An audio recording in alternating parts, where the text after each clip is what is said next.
Another sign that your marketing is holding you back is if data doesn't reflect that your marketing is working. Many small businesses assume that doing the marketing work is enough. However, in addition to having a marketing strategy and doing the work, you also need to measure your results. This way, you can ensure that what you're doing is working and is worth your time and money, and also that you can make adjustments as needed. Hey there, you're listening to the Priority Pursuit Podcast, a podcast dedicated to helping small business owners and leaders define, maintain, and pursue both their personal and business priorities so they can build lives and businesses they love. As a marketing agency for small businesses, small business owners and leaders regularly ask us, why isn't my marketing working? We address this question in countless episodes of Priority Pursuit. And if you'd like help assessing your current marketing strategy, you can find our 4 reasons your marketing isn't working and how to fix it guide in the show notes. But today I have a question for you. And that is, what if the effort you're putting into your business isn't the problem? What if your marketing is what's holding you back? In other words, what if ineffective marketing is the only thing preventing you from reaching your business goals? Hard work, great products and services, and exceptional customer service are all key factors in building a successful small business. However, these things can only take you so far. In fact, most small businesses plateau or fail to get to the next level simply because their marketing isn't equipped to take them any further.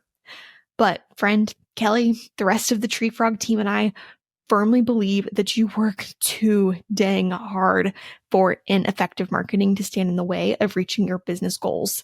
With this in mind, in today's episode of Priority Pursuit, I want to break down 5 signs your marketing is holding you back and share a strategy with you that you can start using today to improve your marketing and finally see the business growth that you deserve. Okay, the first sign that your marketing is what's holding you back is that you aren't experiencing business growth despite the fact that you're offering great products, services, and customer service.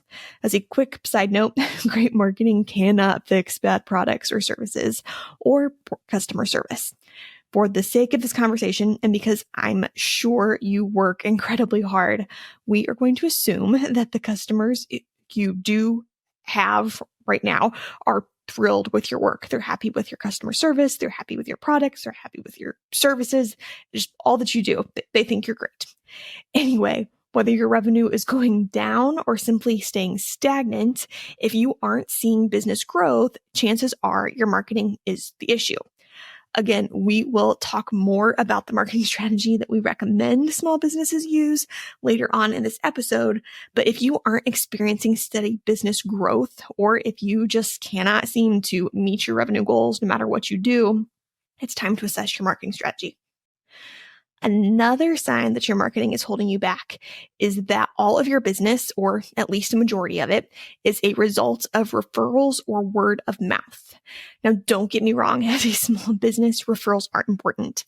In fact, 92% of people are more likely to trust businesses that friends recommend, and referred customers actually have a 16% higher lifetime value than the average customer, meaning referred customers are going to be both some of the easiest sales you make and your most profitable clients. However, if your business depends on referrals and word of mouth alone, you're arguably leaving your business's revenue and your team's livelihood up to others.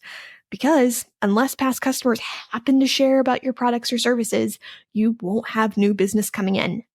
On top of this, depending on referrals limits business growth because, again, your growth will be dependent upon others choosing to share your business information as opposed to marketing your business well, which allows you to reach new customers. With this in mind, do an analysis of how your customers are finding you, and if most are referred, your marketing strategy likely needs some attention. By the way, it is so important to know where your customers are coming from. If you aren't tracking this already, please start now. There are many easy ways you can do this. For example, if you're a product-based company, include a prompt at checkout that allows customers to click an option and share how they found you. If you book or sign clients, ask how your clients found you in a questionnaire. chances are you're already sending questionnaires of some kind anyway. This way, you'll have documentation of how each and every one of your customers found you, whether it be through referrals, Google, social media, or whatever else. Again, referrals are great because they show that you're serving your customers well. But if you want your business to grow, and nearly all of your business is a result of referrals, your marketing is likely holding you back and preventing growth. Another sign that your marketing strategy is holding you back is if the customers you are getting just are not your ideal customers. If you're continually dealing with inquiries or clients who aren't the right fit, something is likely wrong with your marketing messaging. This is a problem because one, working with problematic clients can be very draining to both your revenue and happiness in general. And two, if you've listened to a single episode of Priority Pursuit, you likely already know that clear messaging, which is communication that your ideal customers can understand quickly and easily, is the key to successful marketing.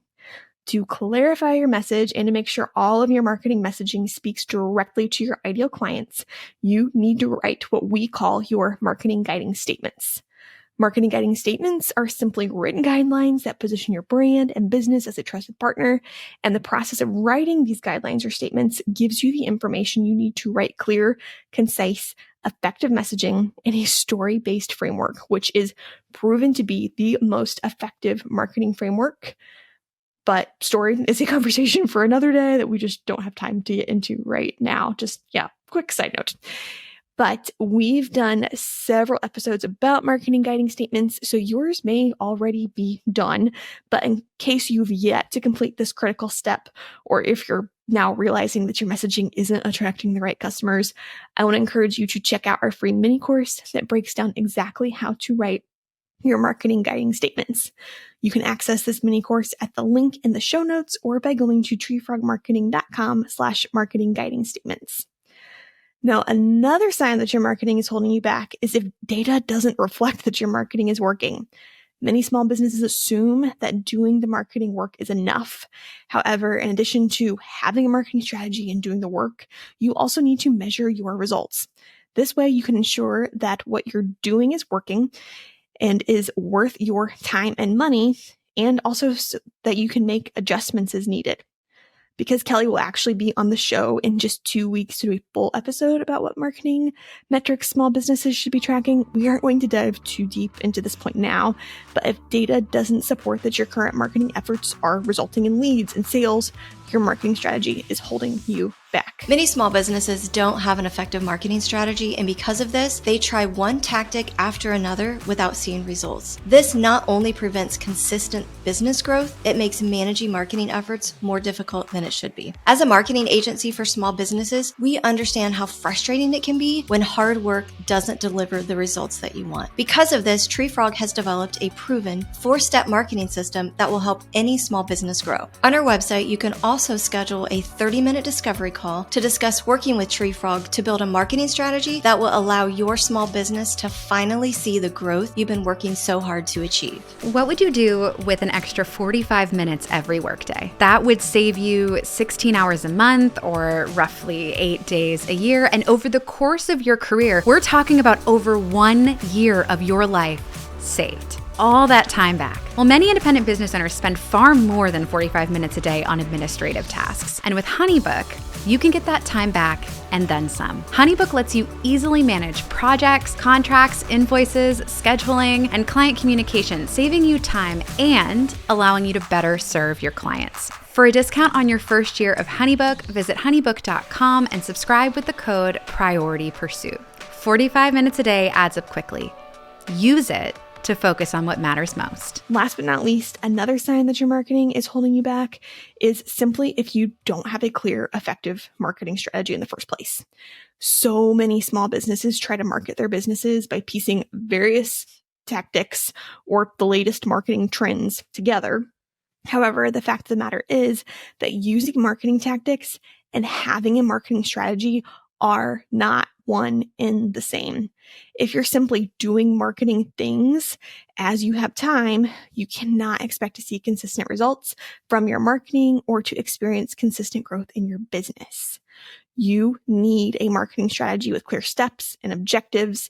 And on that note, and as promised earlier in this episode, I want to share a marketing strategy with you that is proven to work for small businesses, the Flywheel marketing method. We have talked about the strategy on the show in the past, and we've done several episodes about it. If you'd like an overview, I highly recommend going back and listening to episode 103, the best marketing strategy for small businesses, the Flywheel marketing method, which we'll be sure to include a link to in the show notes. But I am excited that we now have an entire free guide that walks you through the Flywheel marketing method in full. This guide breaks down every step of the exact marketing strategy we use for our agency clients. And whether you want to implement the strategy on your own or just better understand it, we would love to share it with you.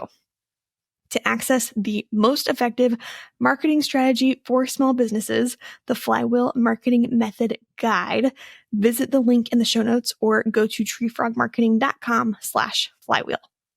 Now, in case you aren't familiar with the Flywheel marketing method, this is, again, the exact strategy we use for nearly all of our agency clients because it is proven to work for small businesses. I mean, some of our clients have seen up to 800% growth as a result of this strategy. Put simply, the Flywheel marketing method is a marketing strategy where your website and online marketing efforts are in sync and function as a flywheel to continually produce results. Now, in case you are not mechanically inclined, which I'm not for the record, so no shame there, a flywheel is a mechanical device used to store rotational energy. A flywheel includes a heavy wheel or disc that's mounted on an axle that can rotate. Flywheels are different from regular wheels in that flywheels store energy, allowing them to rotate and function from their built-up energy reserve, even when new energy isn't being applied. For example, think about a hand crank flashlight. When you rotate the crank, you give the flywheel energy, which it stores. As a result, when you need to use the flashlight, you don't have to crank the wheel to keep the light on. Instead, the flashlight uses its stored energy from its flywheel to power the flashlight's bulb. With a hand crank flashlight, if you apply energy up front, you'll have light for a long time. And in the same way, when you use the Flywheel marketing method, you or your marketing team will need to put in quite a bit of work up front. Then your marketing will more or less continue to work on its own, just requiring minimal maintenance. Now, as a marketing agency for small businesses, we recommend the Flywheel marketing method for almost all small businesses because, first of all, it's proven to work. Again, our clients have experienced up to 800% growth as a result of this strategy. And then two, once your flywheel system is in place, your marketing will essentially continue to work on its own. As a result, the strategy is ideal for small businesses that want to see big, consistent results, but not spend all of their time on their marketing. As a result, when you use the Flywheel marketing method, you can feel confident in your marketing strategy, prevent the time and income loss that come with trying one ineffective marketing tactic after another, and focus on other important aspects of your business. Basically, in our experience, the Flywheel marketing method is the answer to most small businesses' marketing issues, and we have witnessed it work for small businesses of all sizes. I mean, it helps some of our clients make millions of dollars every year, and when I was a wedding photographer, this is actually the exact strategy I used to fill my calendar and reach my booking goals year after year. Again, because we know the Flywheel marketing method yields big, consistent results, we use this strategy for nearly all of our clients and recommend it to most small businesses. Whether you'd like to learn more about the Flywheel marketing method or you'd like to implement the Flywheel marketing strategy on your own, download our free guide, The Most Effective Marketing Strategy for Small Businesses, the Flywheel marketing method. You can find the guide at the link in the show notes or by visiting treefrogmarketing.com/flywheel. Again, you work too dang hard for your marketing to be the thing that's holding you back. So please, please do not let ineffective marketing stand in the way of reaching your business goals. And on that note, thank you for tuning in to another episode of the Priority Pursuit podcast. If you enjoyed this episode, we hope you'll take a moment to share it with your small business friends, to leave us a review on Apple Podcasts, and that you'll join us next week for even more marketing, boundary, and priority-driven tactics you can use to build a life and small business that you love.